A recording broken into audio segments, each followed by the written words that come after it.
Por um lado, você pode acabar criando uma teologia de almanaque, um apocalipse de revista Veja, que Entendi. cada matéria, cada novo presidente é o anticristo, cada papa é o anticristo, cada ditador é o anticristo. E aí, sabe aquela questão de Pedro e o lobo? Vem o lobo, vem o lobo. Toda hora falando. O dia que o lobo veio mesmo, ninguém acreditou. Eu temo que vai criar uma coisa sensacionalista.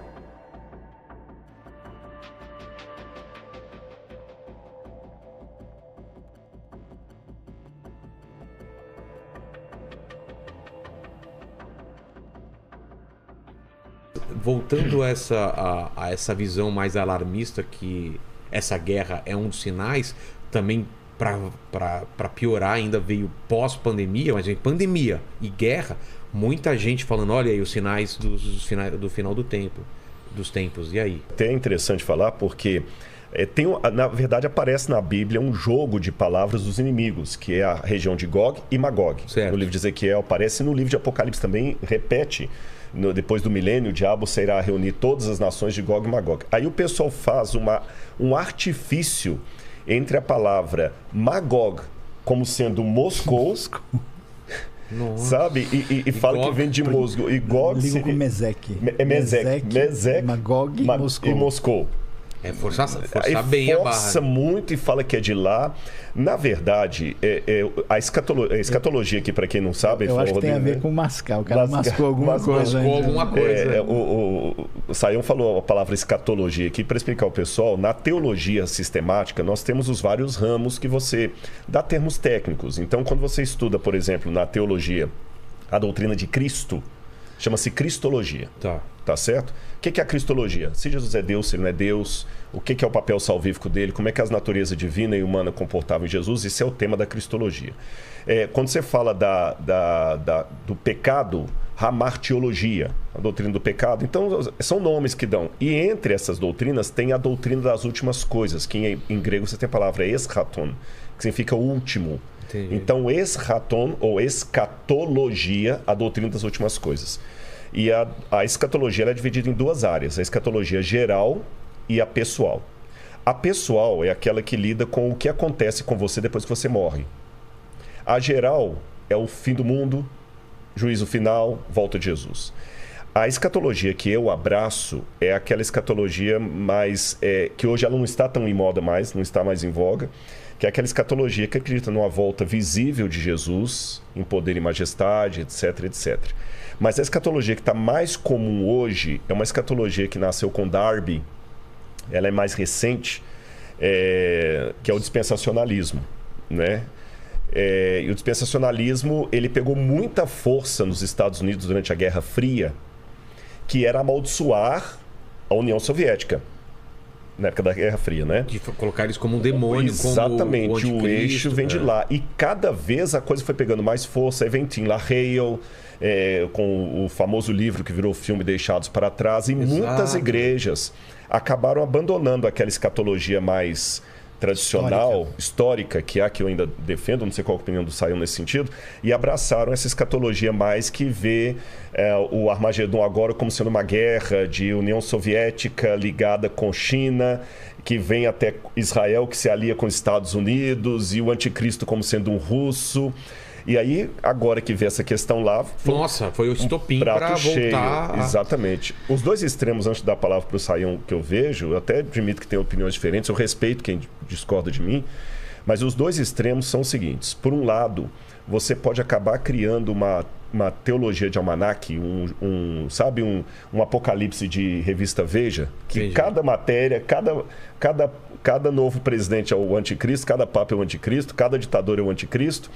E aí, sabe aquela questão de Pedro e o lobo? Vem o lobo, vem o lobo. Toda hora falando. O dia que o lobo veio mesmo, ninguém acreditou. Eu temo que vai criar uma coisa sensacionalista. E o outro extremo é também achar, não, o meu senhor tarde vem. Né? Nada é nada. Então, acho que a gente tem que ter um pouco de tempero, ver as coisas acontecendo e tudo mais, e critério. Eu venho de uma tradição religiosa, o adventismo, que ele começou porque um camarada fez justamente esse erro aqui, o Guilherme Miller. Ele juntou com várias pessoas lá e pensou, olha, tem um cálculo profético aqui, Jesus vai voltar E ali tinha tudo, tinha presbiteriano, tinha batista, tinha conexão cristã. Ele era batista, William Miller. tinha conexão cristã e foi um fiasco. E Jesus não voltou. 1843. Depois voltou para 1844, né?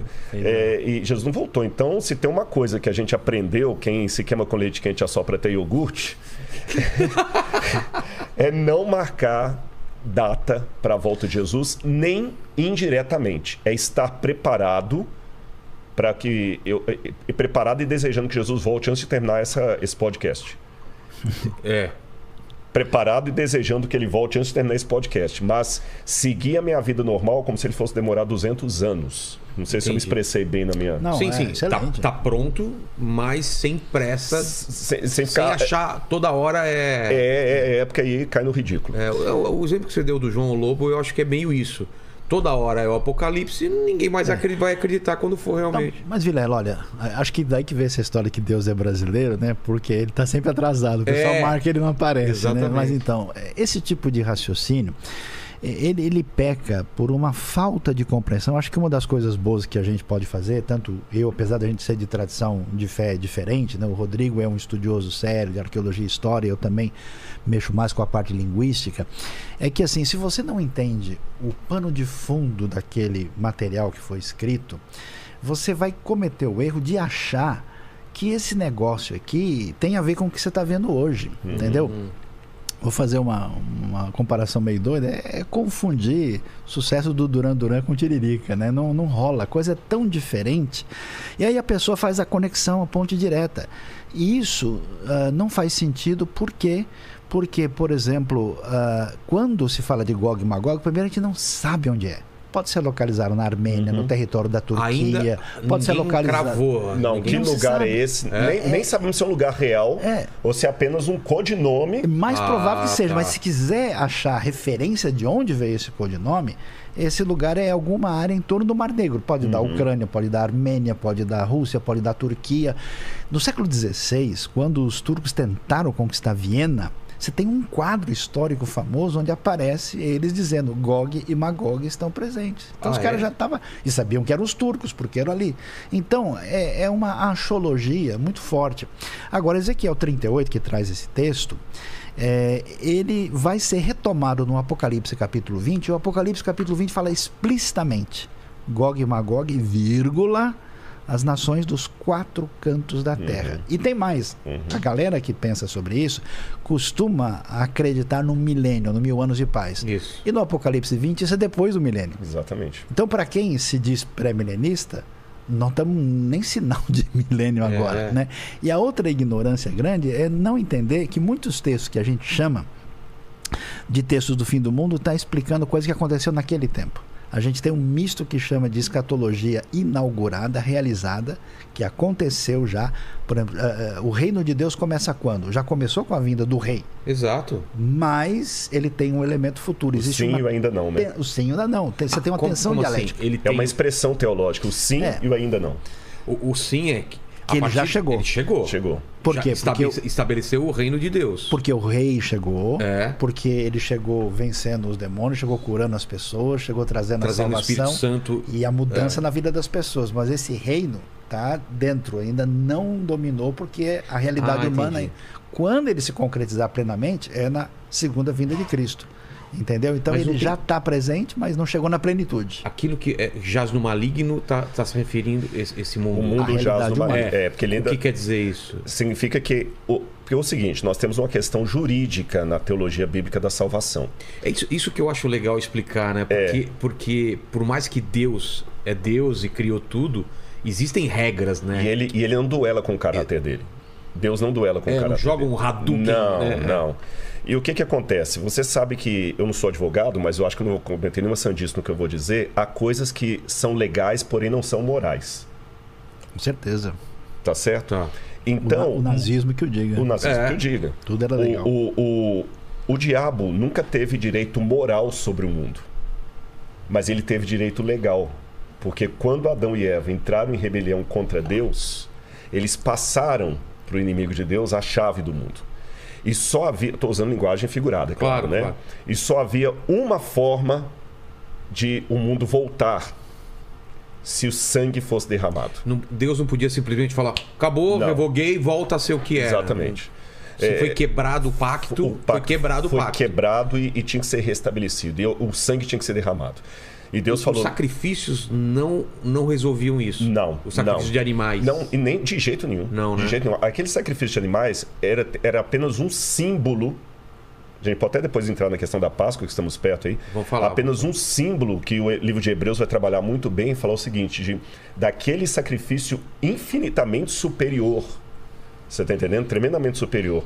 Então é o seguinte, só tinha dois jeitos de resolver, não. Ou Deus matava a humanidade e nós adquiríamos a consequência do mal, porque Deus falou que no dia que comeres vocês vão morrer, ou alguém morresse no nosso lugar. Vocês acham que isso passou pela mente de Deus, de simplesmente abandonar a raça humana ou destruí-la em algum momento? Eu creio que não. Não, por causa da alteridade do amor divino, né? Por a essência, a expressão de 1 João, Deus é amor, né? Então, a surpresa é que o nosso erro, a nossa culpa, Deus resolve interferir no processo, pagando a minha culpa, Exatamente. A sua culpa, do Rodrigo e de todo aquele que... E por isso que, assim, esse lance de religião, como é entendida popularmente, é uma coisa meio esquisita, porque na Bíblia você tem um grande presente de Deus que é dado por uma atitude de amor incondicional e profundo, né? É isso que nós chamamos de graça. E se me permite, eu dou até um exemplo do sim, do ainda não, dentro disso que o Sayão falou. Jesus morreu, pelo menos pela cronologia que eu admito, no ano 31 da nossa era. Alguns colocam 33 ou 30, eu coloco 31. Tá. Só que no Apocalipse fala o cordeiro que foi morto desde a fundação do mundo. Como assim? Quer dizer, para Deus que está acima da dimensão do tempo e do Para espaço... ele não existe passado, presente e futuro, então, já tinha... está definido, né? Já estava definido o cordeiro, a decisão foi tomada lá atrás. Para responder a sua questão, se passou pela cabeça de Deus deixar para trás... Já estava tudo... E é o curioso que quando, e o hebraico é mais raro do Sayão do que a minha, quando Adão e Eva caíram em pecado, eles se tornaram desnudos, e a palavra que aparece para desnudos ali é semelhante à palavra da sagacidade da serpente. Arum. Arum, Arum e Arur. Que é exatamente. Seria o quê? O despido não era só fisicamente, não era sem roupas, era o quê? Além disso, o significado. Você quer falar? A sua área fica mais... Não, é que você tem, vamos dizer, um jogo de palavras onde uma coisa evoca a outra. Se estabelece um link, né? Então, quando eles estão desnudos, não é somente uma descrição, vamos dizer, fenomenológica, física deles. Aquilo aponta para um elemento que abre um espaço para uma conexão, ainda que não dá para desenvolver tanto, mas essa chamada aliteração, né, entre os dois, ela chama atenção, né? Porque exatamente. A serpente, ou melhor, o serpente, que em hebraico é masculino, Hanahash, né? É o serpente? O serpente é uma coisa que é brilhante, assim, que chama atenção. Fulgurante. É fulgurante, né? Fulgurante. É uma coisa que brilha, é rocha. Não seria a nossa ideia clássica de serpente de hoje em dia? Não, dá-se até entender que depois da queda, a serpente virou esse... Que rastejou. Mas parece que tinha pernas. Mas a pele da serpente no sol, ela brilha, é verdade. Do tipo. Agora, o interessante é que Deus falou, no dia que vocês comerem do fruto, vocês vão morrer. Aí vem a questão que ele falou, do desnudo, né?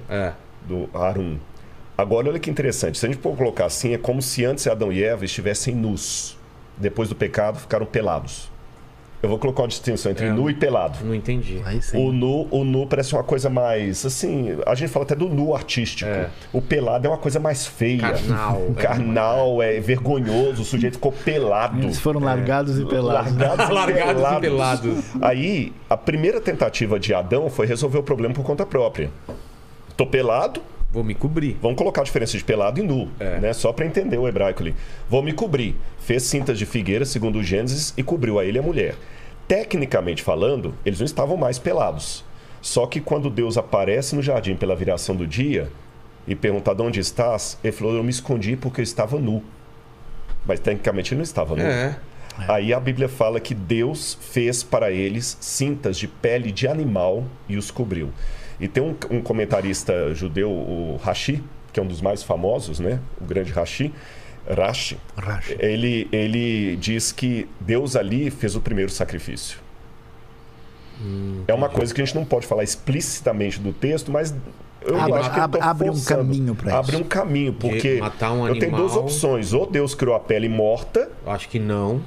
Ou Deus fez o primeiro sacrifício ali. Cara, que bonito o primeiro isso. cordeiro. Essa ideia eu não tinha pensado. E esse assunto vai ser desenvolvido depois no Novo Testamento, que nós precisamos de nos cobrir da justiça de Cristo. Entendi. Simbolizada naquilo ali. Se cobrir com a pele de animal versus a folha de figueira. Qual é a diferença? A figueira é a atitude humana, legalista, de tentar resolver a coisa tapar o sol com a peneira. Exatamente. Independência e autonomia. E a outra não, a outra é aceitar a justiça e o cordeiro. Porque assim, na hora do pecado, né? O que acontece? Era pro Adão para... Peraí, deu ruim, né? Ou que eu fui no papo da serpente. Do serpente, eu e a mulher e tal. E não deu o que ela falou. Então vamos voltar atrás. Mas o que acontece? A autonomia humana, esse distanciamento, né? Não só é marcado por essa atitude, como também uma tentativa de resolver a coisa, né, sem voltar para buscar Deus. É como uma criança que comeu chocolate escondido, entendeu? Ele tá com a boca suja, mas não sei de nada. Não fui eu. Não tem nada a ver. Aí tem um cara que é um pensador assim, de muita expressão, dinamarquês, que marcou a história, chamado Søren Kierkegaard. Ele disse duas coisas muito interessantes. Ele disse que o problema do ser humano é que ele se desespera por ele ser um ser contingente, limitado. Então, quando ele bate o olho e vê a realidade e se sente o nada que ele é, o grãozinho de poeira, ele entra num desespero existencial profundo. Daí ele pula para uma outra coisa, ele quer ser o ser absoluto. Então, no fundo... Ele vai do desespero / medo para uma arrogância. Exatamente. Esse é o drama da... Porque é isso. O que a galera faz hoje em dia, grande parte? É uma reedição disso. O ser humano quer ser o rei da cocada preta, ele quer ser o dono do pedaço. Acumular dinheiro, fama e tal, mas... Depois ele entra na droga e se joga no chão. Depressão. E ele vai fazer dois erros que não são necessariamente contraditórios. Ou ele vai se divinizar, ou ele vai divinizar algo.